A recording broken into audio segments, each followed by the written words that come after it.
Now,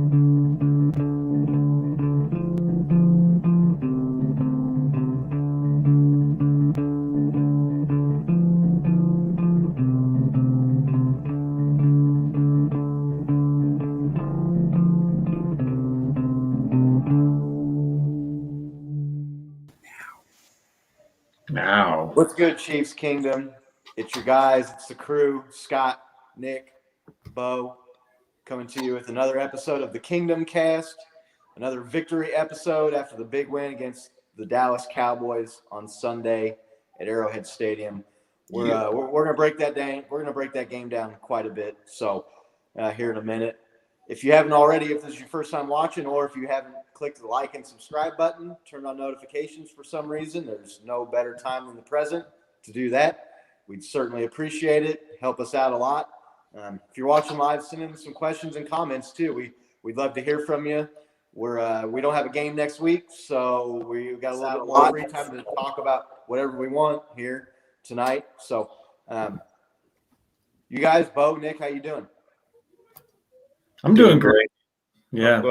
Go ahead, sir. Sorry, buddy. Sorry down there. No, I'm doing great, man. It was a great weekend. I didn't make a Saturday cast because I was deer hunting, but I did fill a deer tag this weekend, and got back in time for the Chiefs to just stomp the Cowboys offense, and it was a good weekend. How about you, Bo? Yeah, man, I'm glad to hear you got a deer. A little bummed we didn't get to do our Saturday Pick'em edition. I guess we were on bye week for that, but no, yeah, great weekend watching the Chiefs win. Hell of a game. I was entertained the whole way through. Nervous when I shouldn't have been, but for good reason. But yeah, still pulled out the W, so can't complain too much. Yeah, I think I texted you guys about halfway through the third quarter, and I was like, all right, I'm getting nervous now because the Chiefs were dominating and they weren't pulling away, and that just scares the living hell out of me. PTSD of being a Chiefs fan. But yeah, we'll get to that here in a second. Chiefs news, there's really not a whole lot going on. Rashad Fenton, who has been a very good player in a limited sort of backup role at cornerback for the Chiefs, left the game with what appeared to be a knee injury. He's scheduled to get an MRI on that, but initial reporting is that they're not expecting there to be anything serious to come out of from that MRI. So hopefully that comes to bear and that's correct, and the Chiefs can get him back out here. Bye week next with this coming weekend, Thanksgiving weekend. Could be better time of year. Later buys are good. If it's not a serious injury, that gives him an extra week, obviously, to get right and get back out there. He's been an important player for this team in the secondary. What do you guys, just real quick, Rashad Fenton, what do you think the team misses out on if he can't go? Nick? Yeah, I mean, it's always good to have that depth, right? I think he also is a pretty good impact player on special teams. So the Chiefs have had pretty good special teams this year. Kick coverage has been really good. I'm surprised to hear it's not his neck, that he's getting looked at after he got his helmet ripped off by the face mask right in front of an official that they didn't throw a flag for. But we'll wish him a speedy recovery. and we hope it's nothing too serious. Yeah, I hope it's nothing serious. Maybe one of those imaginary bullets came down and hit him in the knee or something.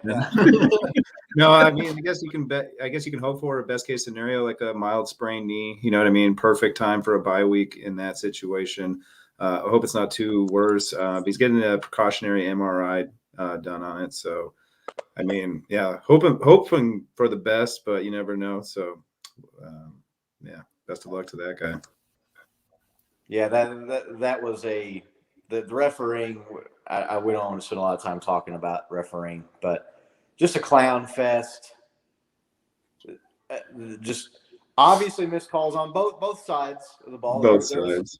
There was some pass interference the Cowboys probably got some legitimate gripes about.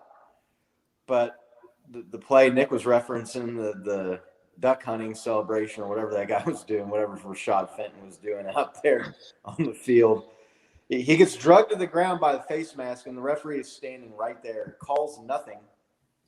Then he gets called for taunting for whatever that 6-gun salute or whatever the hell he was doing. I don't know what that was, but that gets before, flagged. Clyde Edwards-Helaire got the penalty for taunting, which dumb rule, but also a dumb play by him to just sit there and point right in the defender's face. You have to know you're going to get a penalty.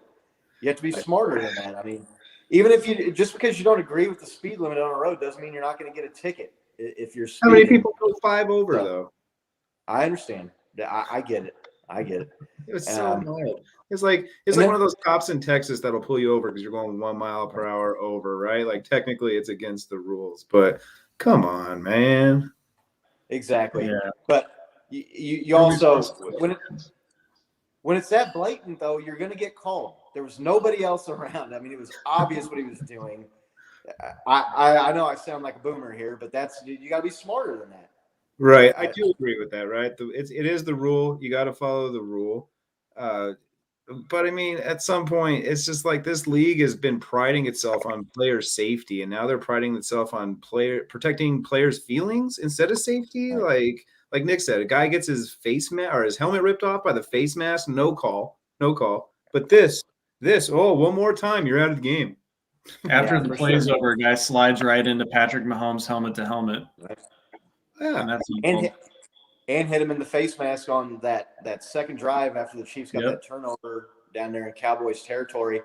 I believe that was a 3rd down. Could have extended that drive. Wasn't called. It's mind-blowing to me, the obvious stuff that referees, not only that they miss, but are in position to see and should call and don't, and then the things that they do decide to call. But we're not going to dwell on that. We're past that now. Let's talk about this win against the Cowboys. Man, that was a fun game to watch. It was exciting. It was close. There was big plays. There was turnovers. There was drama. Chris Jones was a one-man wrecking crew. I was half expecting to see him smoking a cigarette on the sideline after that game. The way he treated the Cowboys offensive linemen, killed it. The defense held the highest scoring offense in the NFL per game without a touchdown, kept them out of the end zone. 0 for 2 in red zones. Total. You can say whatever you want about Amari Cooper and then CeeDee Lamb being out for half the game. Dallas was without Amari Cooper for the entire game, but Amari Cooper is not Jerry Rice, so he's not one of these top 2 or 3 receivers in the league. They shut down the running game. The defense did. Ezekiel Elliott and Tony Pollard, that offensive line that's vaunted, that everybody talks about how great they are, and rightfully so. They're a good offensive line, regarded as one of the better ones in the NFL. I know, Bo, you've talked about them before. Couldn't block the Chiefs. Yeah. Couldn't block the pass rush. Couldn't block the run. Chiefs defense dominated every facet of the game. Just real quick, we'll start with you, Bo. General takeaways about the game, watching the game. What'd you think? Yeah, man, the thing that stood out to me the most was our defense for good reason, man. And we were talking about Chris Jones. I think he had 4 sacks, maybe 3.5. I can't remember what the official number was. Another batted ball. Yeah, okay. Another batted ball. So I hear the Royals are going to give him an opportunity, some at-bats. He's just crushing it right now. But, I mean, all of our defense, just came to play yesterday. Snead had some huge tackles from the get-go. Hitchens there crushed it. Frank Clark was all over the place. Willie Gay flying around the field. It just looked like they had Dak scrambled. He was in panic mode the entire game, which was, just so much fun to watch for so many reasons, with half my family being Cowboys fans. It was really pleasurable to watch.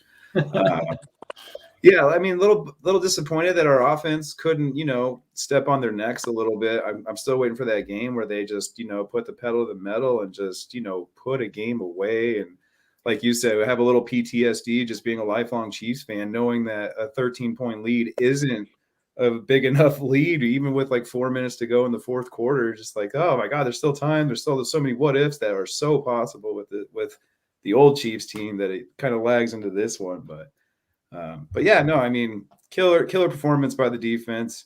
I love that trick play that we ran with Kelsey running it in, taking a direct snap. That was awesome to see. Going to that CEH call, I kind of expressed my feelings. I think it's such a lame call. I mean, granted, Bucker stepped up and hit a 50-yard extra point, but it is what it is, I guess. How'd you feel about that game, Nick? Yeah, I echo a lot of what you're saying. It was great to see our defense really just unload on a team, and we got some turnovers. We contained, for the most part, Ezekiel Elliott, who I think only had 9 rushes. So I think the Cowboys being behind kind of threw them off their game plan. And really one of the big things, if you look at that game, is the Chiefs were dictating every facet of that game for the entire game. They were the ones that were basically like imposing their will on the Cowboys. And they just looked like the team that was just more put together, I guess, more composed. Even though our offense did start to sputter there, we were still getting in scoring distance, and we missed a field goal. We did what I've never seen before, which was a fake field goal punt, deep, which was fantastic. I mean, I don't know how hard that is, but I'm guessing that it's not easy to act like you're going to kick a field goal and then, pooch kick it to the 2-yard line and have it just check right up there. That was an amazing play and a great call in that situation to pin them deep, knowing that they're down 2 scores and they would have to drive the length of the field and then get an onside kick in that situation to tie or win the game. So it was just good. It was a 2-score win against a quality opponent. If you watch what a lot of the national talking heads are saying, you wouldn't feel that good about the win, because there's like Scott said, there's a lot of this person was out, this person was out. I didn't hear any of that before the game, though. I didn't hear anything about how the Cowboys, were gonna, 2 injured to beat the Chiefs. All I heard was that, Dak Prescott was, potentially better than Patrick Mahomes, having a better season, which we showed. If you queue up our stats from last week, that's debatable.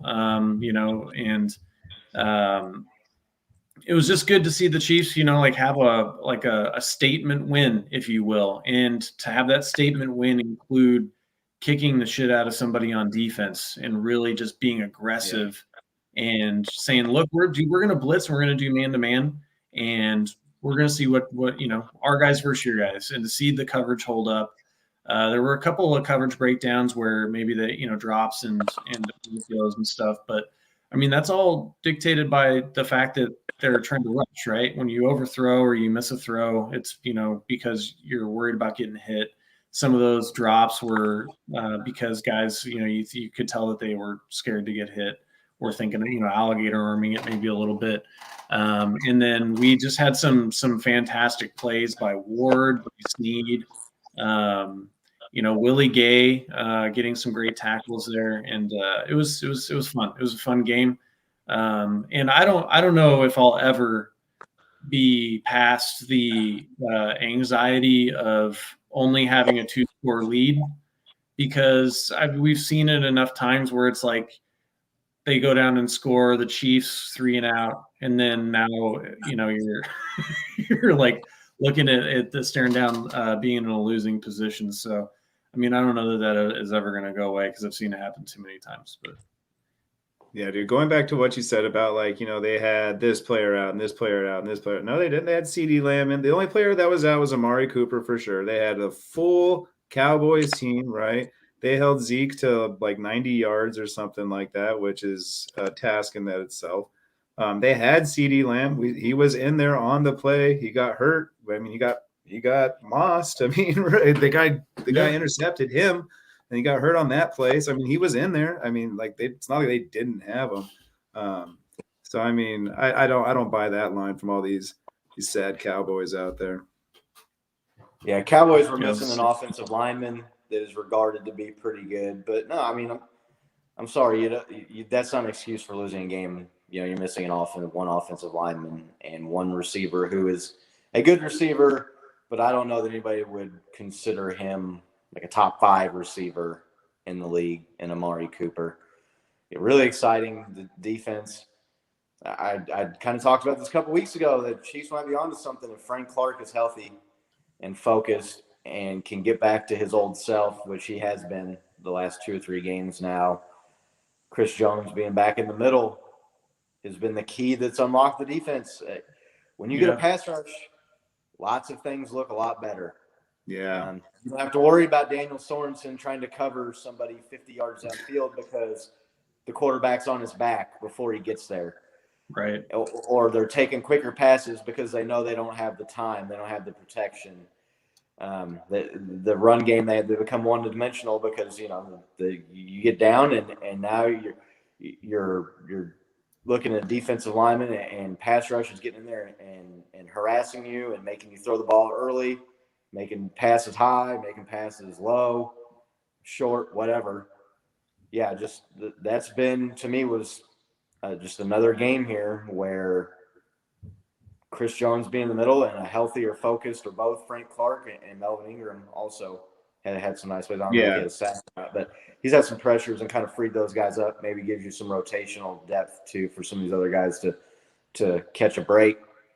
Kyron Matthew had a good game. Yeah.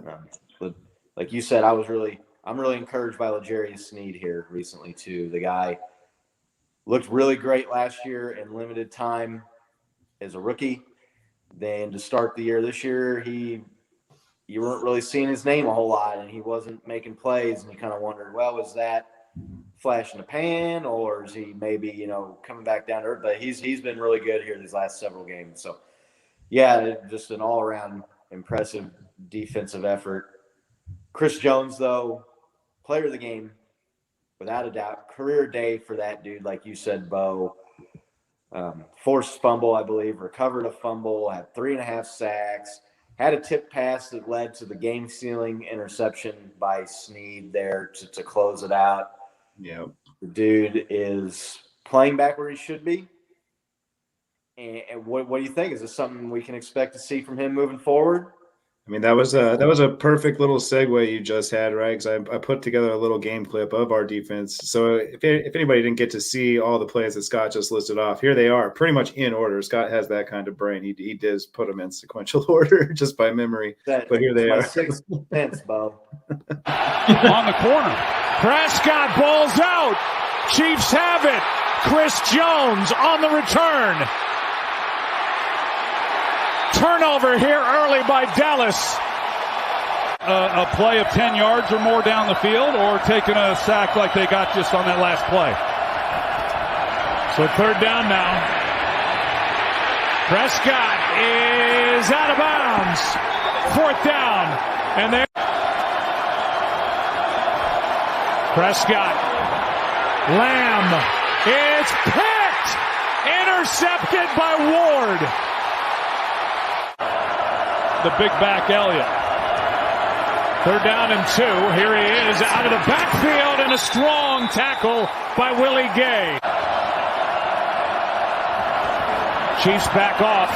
Prescott is sacked. Jones again.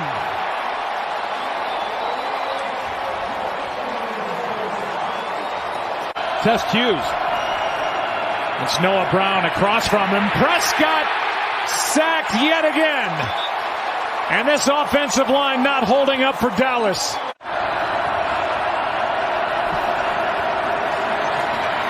Prescott, that pass was tipped. Sneed with the game-ending interception. So there you are. This is the perfect little reel that Scott just segued us into. I mean, like that was my first major through point. I think when you asked me today, that the defense's domination was what stood out to me the most. And clearly, if you just watch that, it's amazing. It's a little puzzling to me because 4 or 5 weeks ago we had the worst defense in the NFL. And if you watched ESPN or any sports show this week, we now have the best defense in the NFL. Do you agree with that, Nick? I'm not going to say that they're the best defense in the NFL, but they just held the best offense in the NFL out of the end zone. So I'm going to say that they're feeling themselves, right.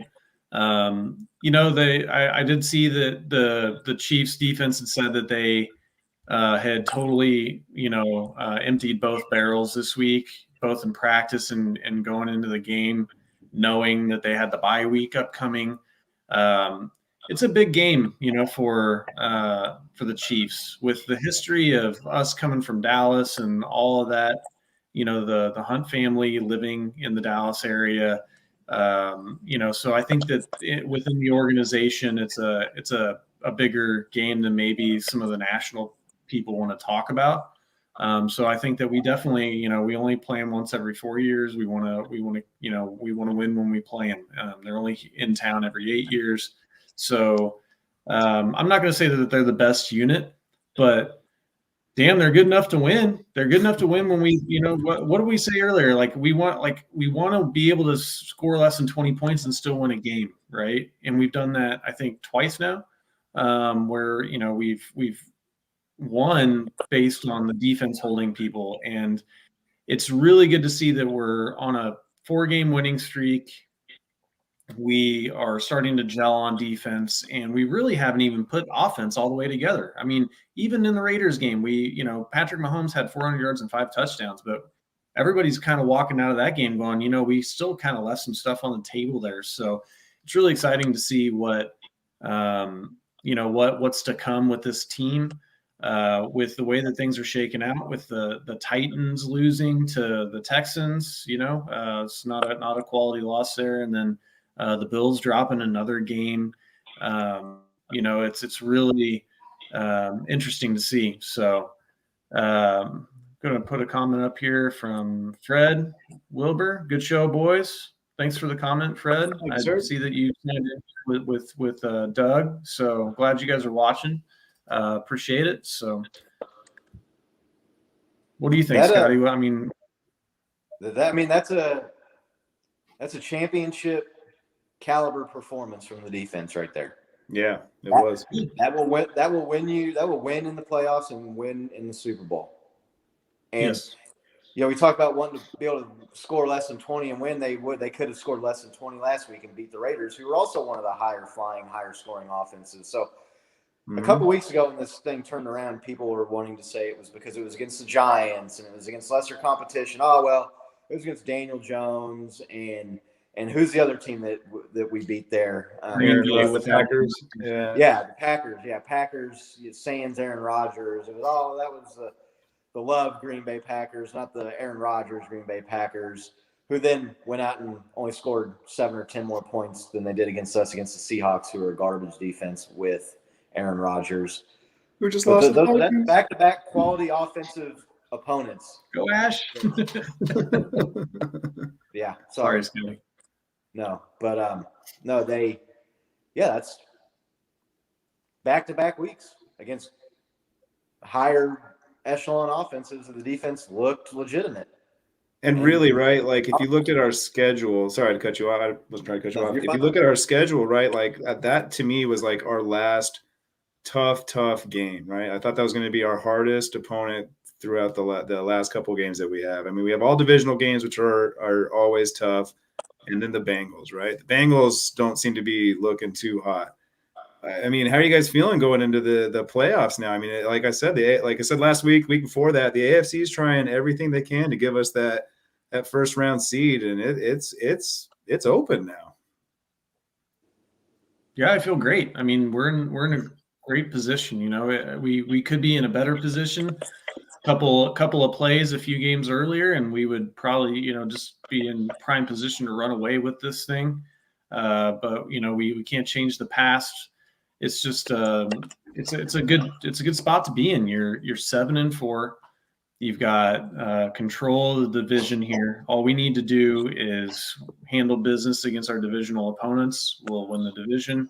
It's looking like the people that are ahead of us are starting to blink a little bit with the Bills, the Titans, the Ravens won, but I mean, I don't know that anybody really should believe in the Ravens this year. They've really gotten fortunate at the end of games to not lose 3 or 4 games that they've won. So even if we played in Baltimore, I'd feel good about where we'd be in that game. So I mean I do. I think that this is prime for the Chiefs to win the division, get at least one home playoff game. Potentially, I mean, if you need some help, right? You need a lot of people to lose, but it's still on the table that we could get the 1 seed and clinch a bye and get a home field advantage. But I mean, I think that the 2 or the 3 seed is pretty attainable, and that gets us in the door, right? And I mean, if you look at all these quarterbacks and how they've performed, would you bet on them or would you bet on Patrick Mahomes in the postseason with the history, right? They talk about like championship pedigree, having been there before, having that experience. The Patriots are hot right now, but they've been doing it against like lesser competition. And how's Mac Jones going to handle, coming into Arrowhead in the postseason, right? Right. Chris or Jones even having to play Patrick Mahomes. Do what now? Yeah, having Chris Jones in his What's face. got? Yeah, exactly. So, Chris Jones all over the kitchen. Like, yeah, no, for sure. Yeah. And I'd like to just say that signing of getting the trade for Melvin Ingram has really helped our defense. Being able to put Chris Jones inside, getting another guy on the outside. I mean, what a move to make there. And the difference since we brought him in and flexed Chris Jones back in his, kind of his native position there has just been huge. So I'm excited to see, how the rest of the season pans out. I mean, we're really healthy. We have a late bye week, which I love. I hate having an early bye week just because the team has a lot of games back to back to back. That's favorable for us. And like you said, most of our tough games are behind us. So we're in really good position to make a run in the postseason and make it back to a 3rd straight Super Bowl. So, Sky, how are you feeling? Think, Scott? You think our playoff chances are still intact? Yeah, they're the Chiefs. It's just so hard to say right now because they put themselves behind the 8 ball, unfortunately, with the 4 losses they had early in the season because they were to the absolute worst teams you could have losses to as far as tiebreakers go. Yeah. Because you look at the other division leaders, you've lost to all of them. You lost to the Titans. You've lost to the Ravens. I don't. You could be sitting there looking at. You got a 12-5 record, but so do the Ravens. And so do the Titans, and so do the Bills, and you lost all those teams, so you're the 4th seed. You think those teams go 12-5? Sorry to. I know, no, I don't know. It's hard to say. I mean, this season is so weird when it comes to who's beating who. Yeah, it's like the people keep saying on social media, the season is drunk, right? Where just when you think someone is home season, when you think someone has put themselves head and shoulders above the rest of the conference, they lose to the Texans or they get beat by the Jets at home or something. And right. So right now the Chiefs are, they're right up there. They're tied with all these other teams, but those losses, they're going to have to finish clear of all those teams. They can definitely do it though. We talked about this 4 weeks ago when the Chiefs were sitting at 3-4. And you were looking at, they got the Packers, they got the Cowboys, they got the toughest remaining schedule. We were kind of pressing the panic button a little bit. Yeah. And then out of nowhere, the defense turns around, does a complete 180. The offense kind of figures their stuff out. They go on, they win all those games that if they could just get out of there with 1 or 2 losses max in these next 4 or 5 games, and they've won all of them, and they're right back in there. I think the Chiefs are going to either be the 1 or the 4 because you just don't. Yeah, that's fair. It's just going to be tough to get that 2 or 3 if you don't get the 1 because of the tiebreakers and the losses you had earlier this season. Doug posted, what do you all think of Herbert's performance in the Chargers win over the Steelers? Sorry if you covered that before we signed in. I mean, I didn't watch that game, so I watched the highlights of it. I mean, you're gonna look good when you're playing a crap team. Like the Steelers just aren't the dominant force that we once saw in years past. I mean, even sometime wasn't it last year they went like 10, 11-0, and then they've just fell off doing everything wrong since then. Of course, you're gonna look good when you're doing that. I don't think the Chargers are anything spectacular. They do have a pretty decent quarterback in Herbert. I just don't think he has enough weapons around him to really solidify the Chargers as being a threat. They're going to be tough. I mean, we're going to have to play them again. But I think we could easily hand it to them if we get the offense we had last week, not the one we just saw 2 days ago. Yeah. But if we still have that defense, it doesn't matter who we're playing. I'd take our team all day if we get that defense. Yeah, I watched the second half of that game, and I mean, Herbert is a fine quarterback. He's a pure passer, right? He can put the ball where he needs to. What I'll say about that is I saw the Chargers blow a 14-point lead in the fourth quarter. I saw them turn the ball over, and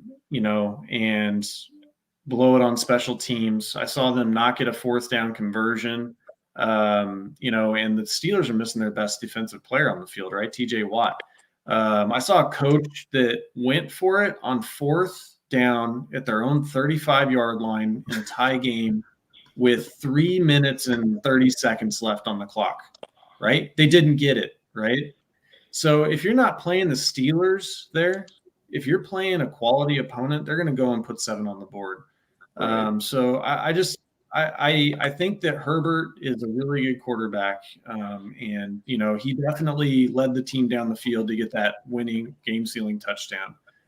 I just think that when I watched that, I was just shocked that they were able to not lose that game, just because that was more about the Steelers just not taking advantage of getting every single opportunity. I mean, a batted pass that was intercepted. I think it was, a blocked punt that almost went for a touchdown. Just a crazy game, right? Turnover on downs at the 30-yard line, and you go 3 and out. You can't even get a first down to run out some of the clock. Blown play for a 50-yard touchdown after that. It was. I'm not a believer in the Chargers. Let me just say it that way. But good comment. I mean, it's worth. Yeah. I think they're kind of paper tigers would be the term that I'd use. They look tough, but there's not substance to them. I don't believe in the Chargers.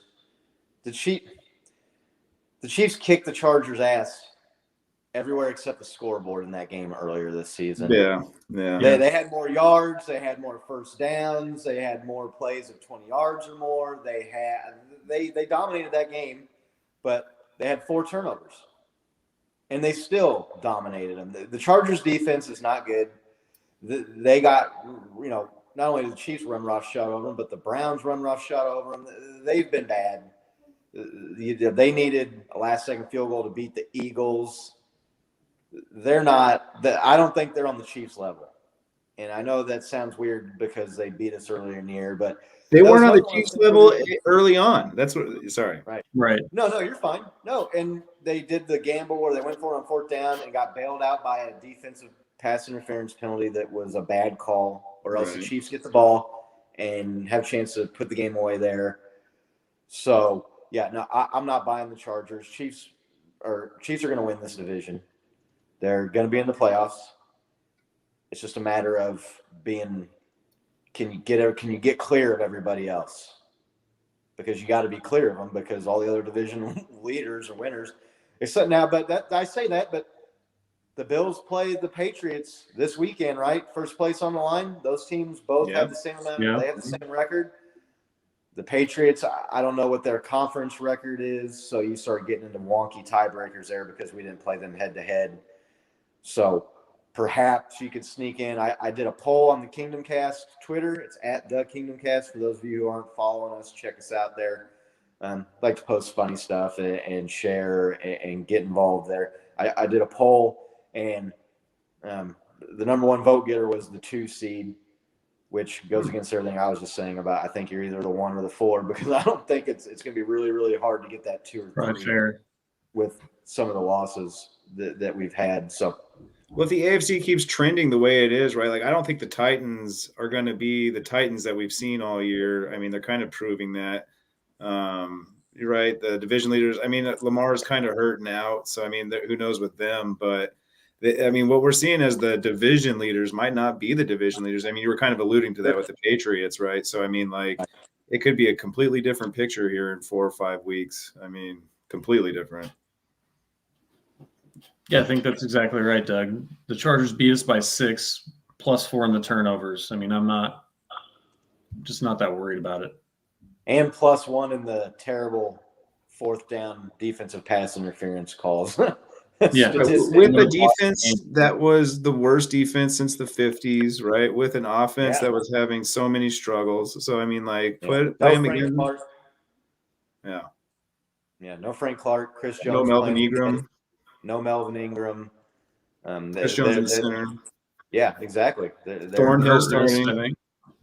They're different teams, and the Chiefs. Winning out's a possibility, and I think if you win out, you get the 1 for sure. You think so? That was going to be my next question, because I mean, like 4 or 5 weeks ago, as you mentioned, we were talking about this crazy football math that we were kind of thinking about the Chiefs might be able to squeeze into the playoffs. Now we're talking number 1 seed. What do you think it is going to take you think we have to win out to get 1 or 4? And like I said, have the other AFC teams falter? Do you think, we can still drop a game or 2 and be okay and still get those positions? What's your take on that, Scott? What I think about that is it's hard to see. I just have a hard time seeing it, because when was the last year that you could have 5 or 6 losses and be the 1 seed? Like, never, right? I mean, you usually got to be in that 2 to 3 loss range. But all the other contenders, they've already all got 4 losses, and they have something the Chiefs don't have, and that's losses to bad teams. Mm-hmm. They could definitely go out there and lose a couple more and be at 6 losses. The Ravens, they could all finish 11-6, and the Chiefs, if you can, lose 1 more game and get to 12-5, get the 1. I think they definitely get the 1 seed if they win out, though. I don't see the Titans winning out. I don't see the Bills winning out. I don't see the Ravens winning out. I don't see the Chargers winning out.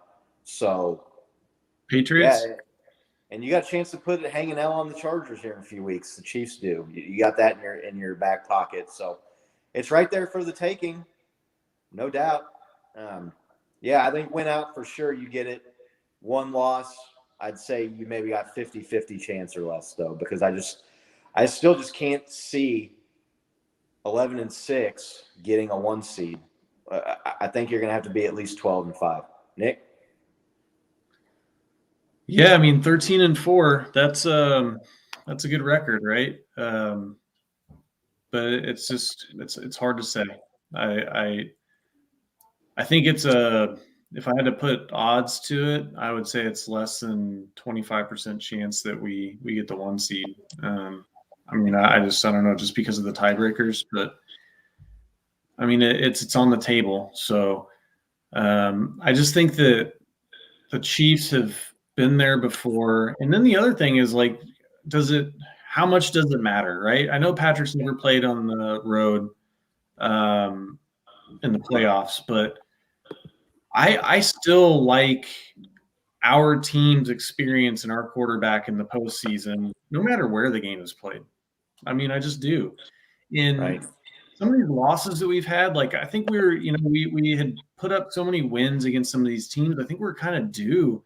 And I don't know why, but it makes me feel more comfortable if we have to play them again. I don't even know if that makes sense, but, like, I mean, you think that, like, we got our loss to the Ravens out of the way. If we have to go play them in Baltimore, I think we kick their ass.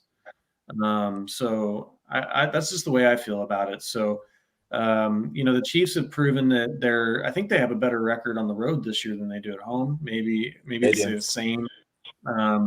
So I mean, it would be nice to get the bye week.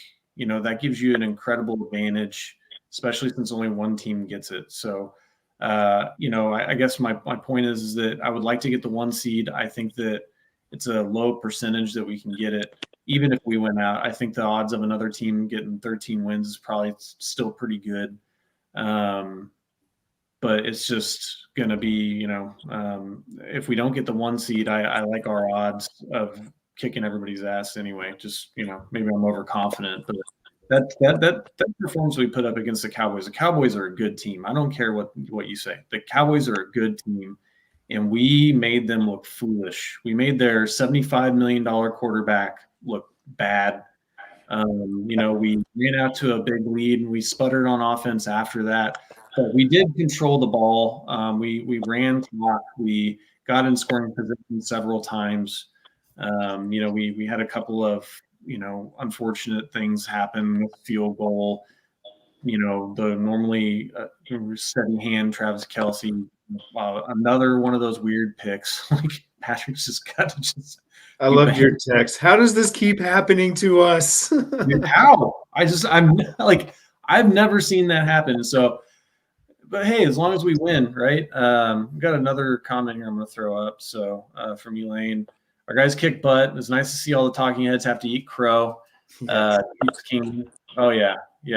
Terry Bradshaw before the game saying Dak Prescott's better quarterback than Patrick Mahomes. But that dude's got some dementia or something going on. If he thinks that, I mean, I don't mind those guys that have a hard take like that. It's the guys that like are now saying like, "Oh, the Chiefs are the best team in football. I knew it all along." Yada yada yada. When that has not been their talking points at all. Yeah. I don't. What do you think, Bo? I know what you're saying, Nick, about winning on the road, and it doesn't matter where you play them, but the bye week is a big. It is a huge deal. Yeah, huge advantage to. It's more of an advantage than having home field. I think the bye week is more important than playing the couple games at home. Yeah. Bo? Yeah, I agree. Yeah, I'd agree with that 100%. That extra bit of rest is so valuable. And that's why I agree with Nick, too, in these late bye weeks. I'd rather have a late bye week than an early one for the same reason. Get guys rest when it's needed, not well before, and have them tired when they're going into playoff or any chances of doing well in the postseason. But as far as like winning out, I think we have a better shot than we ever had. Like I was mentioning earlier, I thought the Cowboys are going to be our last real test. I thought, we'd mentioned a couple of weeks ago, yeah, we can drop a game or two. This was kind of the one in the back of my mind. I was like, we might drop this one, especially with how good they looked the previous week. We then saw that they whooped the Falcons, and we saw the Falcons get whooped again. So after watching the Falcons get whooped on Thursday, it was kind of like a breath of fresh air. Like, all right, maybe it wasn't the Cowboys so much. Maybe it was just the Falcons being a bad team. Yeah. But, I mean, to their credit, the Cowboys, like everybody's been saying, they are a great football team. I've been praising their O-line all season. And, man, did our defense just push them around and just kind of move that game the way they wanted to. And like I said, if we can have that defense going forward, I don't think winning out is unrealistic. I don't think the number one position is unrealistic. I would like to see our offense kind of click more, and I'm always hoping for that 50 burger. It's gonna happen. But like I would sell for 30 points, 30-6 or whatever, 39. I would like to see them put away a game for once, more than anything. Yeah, Cowboys are definitely a real legit opponent. They did get waxed by the Broncos a couple weeks ago too, though. So yeah, that kind of gives me pause to sit here and act like they're some sort of elite Super Bowl contender in the NFC. But with that offense, and the playmakers they have, you got to kind of consider them in the upper echelon, the second tier, if not the top tier. Right. Definitely don't look over them. Yeah, you don't look past them. So that 50 burger, like you were talking about, and scoring points. What is it? What do we think is going on with the offense then? I don't.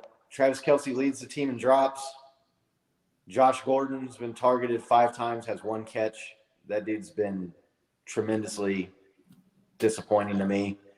Yeah, I was when they signed him. We were talking about. I think he has a 100-yard game this week. I said that for sure.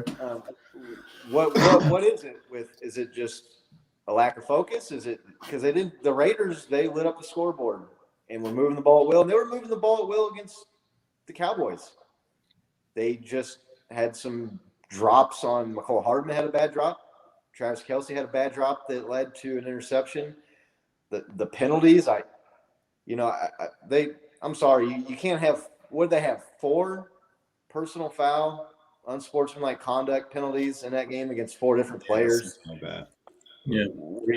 I don't want to get back into the Clyde Edwards one because it's a dumb rule, but it's a dumb move by him to even risk the rule happening. But there was 2 on that one, right? Because then one of our linemen was complaining about it rather vocally and got. Yeah, that was another play. He got called for a hold and then got called for an unsportsmanlike for complaining about it. That lack of discipline and dropped passes, it plagued us in this game and made a game that should have been a blowout, much more convincing win, a close game. The Raiders game, they didn't do those type of things. They moved the ball. They scored at will. They put up 41. What do you guys expect to see from the offense? You expect to see, it's the larger sample size is the drop passes and the penalties and the dumb mistakes at this point. What do you think you see from the offense? And that's going to really be huge if you want to win out and get to that 1 seed and get that bye week. What do you think you see from the offense? You think you see what you saw from the Raiders and maybe the Washington football team offense moving forward, or do you think these drops and penalties and dumb mistakes and lack of it, do you think that's going to hurt us down the stretch, Nick? It's hard to say. I keep thinking that they're going to progress past this point. But look, I'm not going to give them too much crap about winning by 10 points, even though they scored less than 20. There has always been something about the Andy Reid era here where the Chiefs do not pull away at the end of games when given the opportunity. And I think that's just been, for as long as I can remember. So I don't know what the deal is there. I think part of it is it's just really hard to score in the NFL, and but it's weird because it's like you can feel like it's like when we really need to score and games get tight at the end, it's like there's like a different sense of urgency that the team has, and I don't know where that comes from. And you see it like in all kinds of games, right? Like you saw it in that, if you watch that Steelers-Chargers game, there's like 40 points scored in the fourth quarter. Sometimes it's just like things just seem like they're easier. What I would say is that, aside from some of the offensive line play that we saw this past week, which was not good, right? Mahomes had a lot of pressure and he was taking sacks. He got, run down from behind.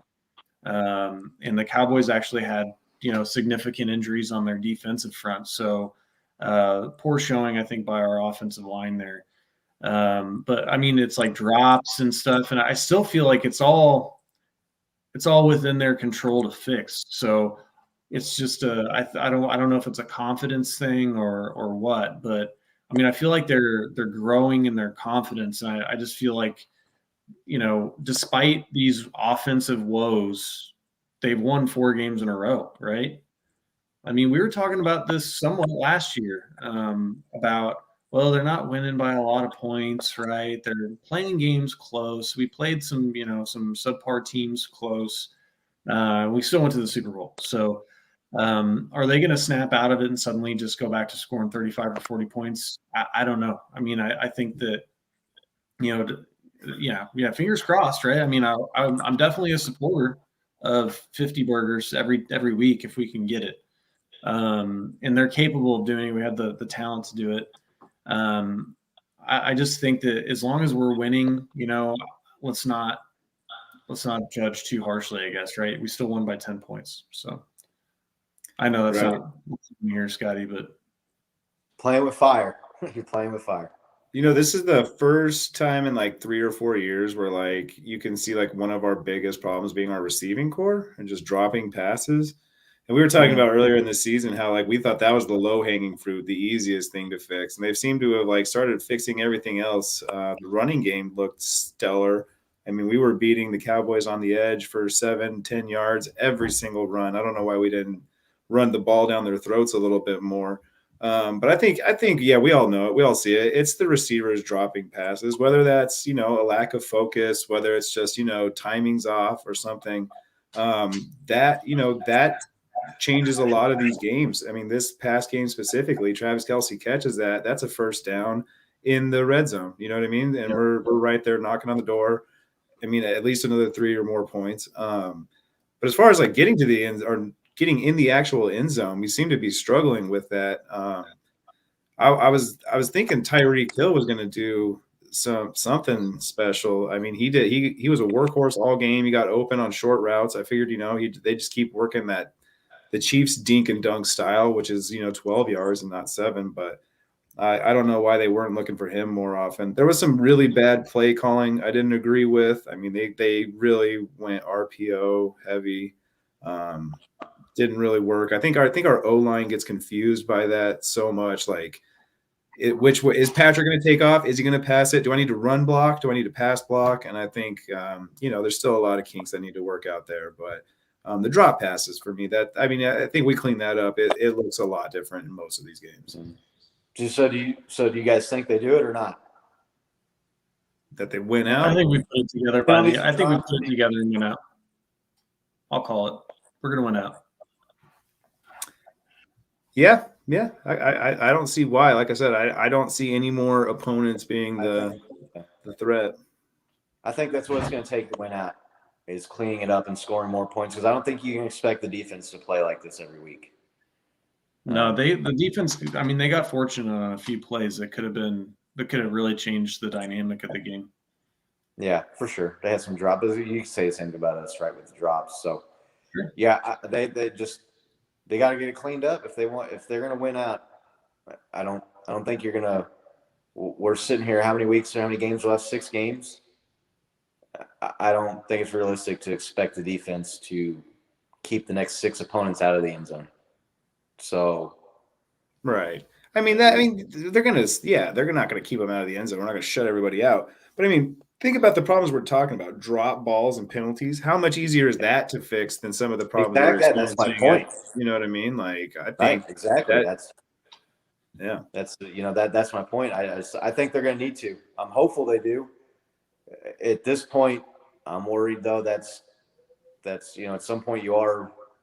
What's your history and your record? We've been a highly penalized team for a long time. I don't think that those dumb penalties are going away. I really don't. I mean, I just don't think that.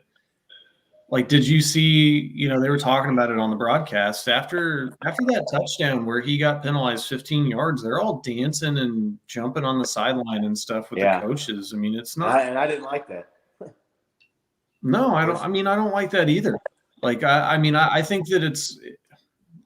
Like, I will always be dumbfounded by people that – I know it's an emotional game, right? But people that make dumb mental errors that cost you yards, like, I just don't – there's just no, like, reasonable excuse for that, right?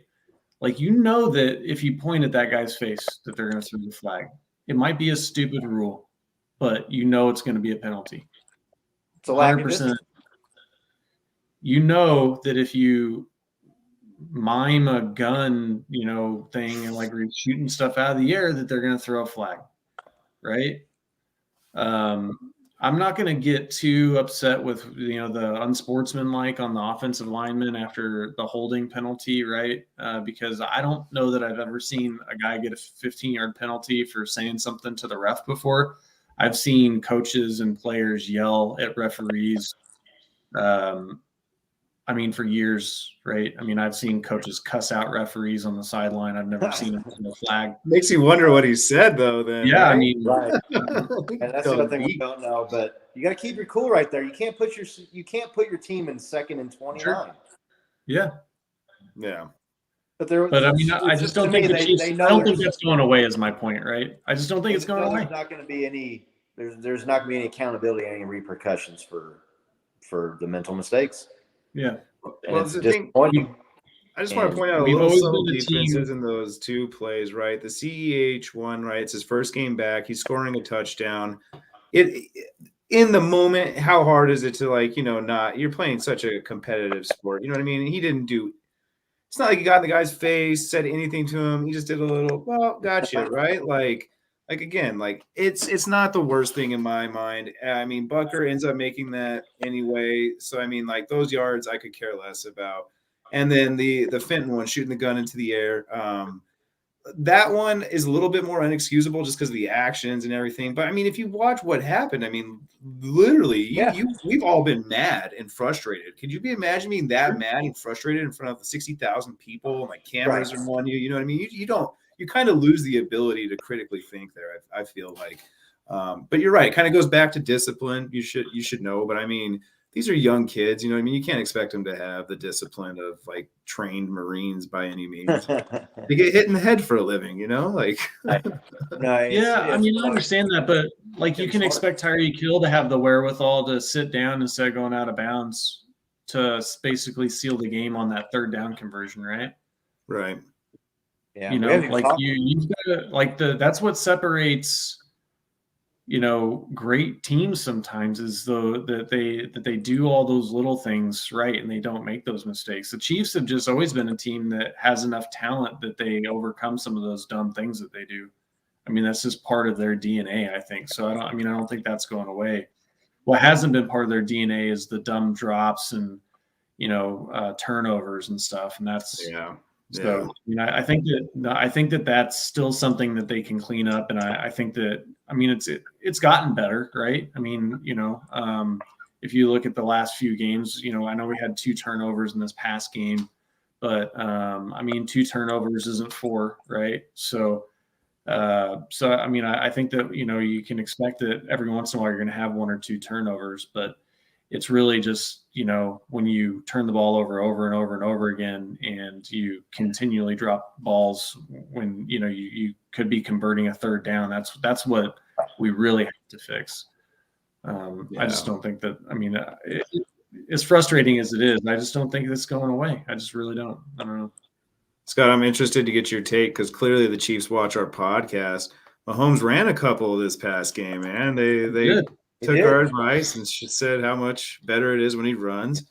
How did you feel about his running this game? Did it look as hesitant? I mean, he kind of lost one a little bit, but yeah, he took off and scrambled, but he waited a split second too long, and it just looked like if he would have ran when it looked like to me like he made up his mind to start scrambling and then thought, no, wait a minute, I'm going to do it. And then by then the defender had closed down. He couldn't get the first down. He couldn't get to where he wanted to. He did scramble for the 1 first down where he stretched the ball out, and that was a hell of a play by him. It still seems like he's gun shy or hesitant to run the ball for some reason. Right. And that's a huge part of his game. It's been the last couple of years, his ability to pick up first downs, especially when teams are playing the man coverage and the play breaks down and you're running the secondary guys back 20, 25 yards in routes for coverage. You can run up and get 10, 12 yards for a first down, but he still looks indecisive to me when he does decide to run it. He hesitates like I'm not supposed to do this, or I shouldn't do this. Oh, no, I'm going to do it anyway. And then you give these linebackers and you give these defenders that little bit of a hesitation, and they're going to close a big chunk of yardage on you. But no, I love seeing him run the ball and make those plays with his legs. He's, I think it was like someone made a joke online last week or the week before. It says Patrick Mahomes' 40 time is a half a second faster than whoever's chasing him, because it seems like no matter who's like, it doesn't matter who it is, he's just a little bit faster than, all these defenders aren't the same speed, obviously, but I was happy to see it. He made the great play where he stuck the ball out there and reached for the first down. It was a hell of a play on his part. He had a good game. I think I saw a stat that said that the pass to Travis Kelce had an expected completion rate of like 78% or 75%. And that was number 6 on the season, or whatever number it was half of his interceptions. Had an expectation rate, or I'm butchering the name of it now. Right. I should have saved it. Catch probability or whatever. Yeah, like half of his interceptions had a 75% chance or better. Like normally it's caught under those circumstances 3 out of 4 times or more. I can think of one. It had like 140% because it hit 2 players. Right. Yeah. The other one. Yeah. Right. Even more for sure. So, yeah. Hit a guy in the head. Right. Yeah. Hit him right in the face. Yeah. It's like that old joke. I hit him in a bad spot. I hit him right in the hands. So where do you guys think the hesitancy is coming from in his running? Like we were talking about, you think he just has too much in his head? You think he doesn't have like a full green light? You think he took a hit earlier in the season, so he's just like, I don't want to go run and get slammed by these dudes? He doesn't look like he's hurt when he's running. He doesn't look like, so I don't know what it is. I think he's just looking. I think he's trying to look for the play downfield. I think he's always looking to try to throw the ball and get a bigger play. And so, and maybe the coaches are telling him not to run, but take the first down. I really hope the coaches aren't telling him to run. Like, if you can run for the first down, don't. Like, I really hope they're not telling him that. Like, that would be some of the worst coaching in the history of coaching football. Yeah, I mean, I don't know. I think he's looking downfield trying to get a bigger play. But if you've got these, these umbrella coverages and you've got a soft defense up front, you can run for a first down. What better way to tighten that defense up and get them to play a little bit closer than to just slice and dice them for 8 to 10 yards, right. 5 or 6 plays, right? I think I did see a designed rollout this week. Bo, it was early. Yeah, it was early in the game. I was thinking about you when that happened. It's Bo's favorite play. It is. Well, it plays right into what he does best. And then also I know that they're trying to make him a pocket passer, which is what gives you longevity in this league. But when your offensive line is not holding up, I would like to see more of that personally. I think that gets him out in space, and that's just where the Mahomes magic happens. So, yeah. Well, what I love about those plays, right, is like for the offensive line, it's usually like a set block pattern, the opposite direction that he's going to bootleg out of, right? So like, there's no question of like, what do I need to be doing? Who do I need to be blocking? It's just up and left, every single time. So like, there's no confusion on the O-line. It puts the defense in disarray right away. You have Patrick Mahomes scrambling. You know what I mean? Like that's the number one threat a defense could face in my mind. Just a mobile Patrick Mahomes. And as an offensive lineman, you don't have to block as long either on a play like that. Right. Yeah, it's over in 2 seconds. You don't have to worry about blocking your guy for 4 or 5, 6 seconds. A couple seconds, maybe at max, and he's out and he's running. And so yeah, those are good plays. Andy Reid is notorious for saving stuff for late in the year too. So maybe that's by design. Maybe they kind of that's true. We're gonna put this one back in the bag. We're gonna put this club back in the bag, not take it out for several weeks here. Maybe people will forget about it, and it's something we can use down the stretch.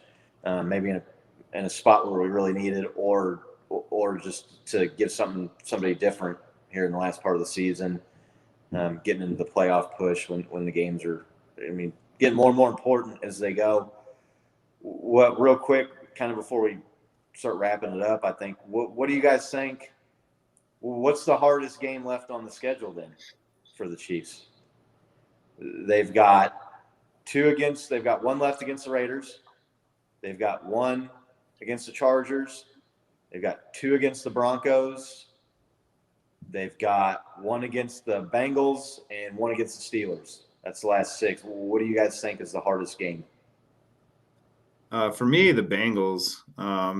Just right now, they look like the bigger threat than all those teams. We had talked about the Chargers at length a little bit earlier. I think they're going to be our second most difficult team, but I don't think they're like the biggest threat by any means. I would definitely say the Bengals. What about you, Nick? It's tough. My history as a Chiefs fan says that the Steelers game is going to be tough for us just because, but like they're just not good. So it's hard to say. It's hard to say that. It's like historically, I think if you look at our record as a franchise against the Steelers, it's pretty atrocious. But not with Patrick Mahomes. Yeah, no. So he threw 6 touchdown passes against him, right? So I'm inclined to agree with you, Bo, but I feel like the Chargers game just because the Chargers are a division opponent and they've played us close in every game with Herbert except for where we rested our starters. And they won, but we weren't really trying, so I don't really count that one. It took last year in the first game, it took like a pretty amazing touchdown pass from Mahomes to seal it. We lost the game earlier this year. Getting some turnovers. Some of them were dumb. Some of them were great plays by the Chargers. So I would say just because it's a divisional game, I'd lean towards that one. But definitely the Bengals are not a team to overlook. I think that Burrow is going to be a really good quarterback in this league. And so they're a team to watch, but they've also had some head scratching losses as well. So I feel like maybe Burrow's, inexperience, and I know that Herbert is also fairly inexperienced, but I would give the edge to the Chargers in that one. What do you think, Scotty? Yeah, I'm probably gonna go with you on that take and lean Chargers slightly. The Bengals game, they're both on the road, so you can't really say, oh well, one's at home, one's on the road. I'm gonna go with the road game. The Bengals are still the Bengals. They have head scratching losses. They're one of those teams. They look like, to me, like a team that's they're almost there, but they're not quite there yet. Yeah, and they probably need another year. I think the Bengals could be really good next year. You get another year, you get another draft, you get Joe Burrow some more experience. They, that could be a team in that division with that quarterback that maybe is taking baby steps this year and then takes a bigger leap next year. But with that said, I think about it more, and the Chiefs got to have that game circled. They cannot feel good about that home loss to the Chargers. Right, exactly. With all the turnovers and knowing that the division is on the line. And I would almost say that that's going to be for the division. I think whoever wins that game probably is going to they're going to have a better than 50% chance. They're going to be the favorites to win the division at that point, I think. So that's fair. They're going to be focused on that game. They'll be ready for that game. You say it's on the road, I say it's on the road, but it's obviously at the Chargers Stadium. So there is no home games for the Chargers. They play 17 road games a year. It was bad. I mean the amount of people waving towels during that Steelers game. It was. And give credit to Steelers fans. They're one of the more. They travel well. Sure. They're annoying as hell, but I will give them credit. Credits to Steelers fans. I know, but they show up, man, on the road. They show up on the road, but so do Chiefs fans. You see these games on TV, and you hear the chant, right? You hear the chop shit going on, like clearly on that. It's not like, is that the chop on the TV? No, that's the chop. No, that's the chop. Yeah, no doubt for sure. You'll hear it during that Chargers game for sure. I mean, there's just a lot of transplants in LA, right? So it makes it tough. And that city, I mean, they're a Rams city. The Rams are their team, and the Chargers are just and also the Chargers are here, right? Even though, I mean, they have a good young quarterback. It's just, I feel like they're always going to be the second fiddle. So, right. Yeah, the Chargers, I don't get why they're trying to force the 2 LA team thing. I don't understand. It doesn't make any sense to me. I understand San Diego wouldn't build the Chargers a new stadium, but find somewhere else. It's California. Well, and I mean, they spent however many $1 billion on that stadium. I mean, it's probably to pay for it, right? They have twice as many home games in it now. Or move the Chargers out of there, move them to, I don't know. There's other cities. People talk about San Antonio is a city that would like to have an NFL team. There's some other, I'm trying to think of the name in Florida, Orlando. There's been talk about Orlando would like to have an NFL team, which I've heard a lot of talk recently about expansion teams and adding a whole nother division, getting some Midwest states in there. I heard four extra teams is what is proposed. Yeah, I'd be pretty surprised if they did if they added 4 teams here anytime I think soon. you'd have to, the way the math works. You couldn't add like 2 more. I think you'd have to add a whole nother division essentially. Like, we saw the Panthers and Jags expansion in the 90s. I think that was the last one, right? Yeah, you had uneven divisions though. Like that was back when the Chiefs had the Seahawks, right? I think there were some teams that had 5 teams in the division and some didn't. So I think that kind of helped even that out. But Right. anything else you guys want to talk about here before we get out? It's been about an hour, so. No, we're on bye week. Real quick, we didn't do a pick'em show this last week, and I think we should do one this upcoming weekend just to keep the scores going. Yeah, for sure. I got updated tallies on who's winning. Well, I can reveal that on Saturday. I even got a score for John V and all of his picks in the comments, so see where he stands. John V, how's he? Give us a sneak peek, a hint. Is he doing good or bad? He's under 500. Sorry, Okay. John V. You didn't Sorry, comment John on V. all the games. Sorry, Johnny boy. I've only got so many scores for you. Right. He hasn't been in on the whole season either, though. So Exactly. And we don't Nick, pick every game, so Right. yeah, we'll definitely we can do I'll have Saturday open this week to do a pick 'em for sure. I know Nick should probably be free too. So then if you are watching this, look for some clips coming out this week. Going to have some time on my hands, make some clips of all of our podcasts so we don't have to sit here through an hour and a half of our content. You can kind of go right to the topics we're talking about. yeah, no, that'd be cool. Yeah, we kind of get some bite-sized Kingdom Cast things here going, and maybe if you got some free time or you're on a break or whatever. But we definitely appreciate everybody that watches, everybody that's subscribed, everybody that likes us. It means a lot. Chiefs Kingdom is far and wide, and we're all on the same team, obviously. And if you haven't clicked the like or subscribe and turned on notifications yet, go ahead and do that now before we get out of here.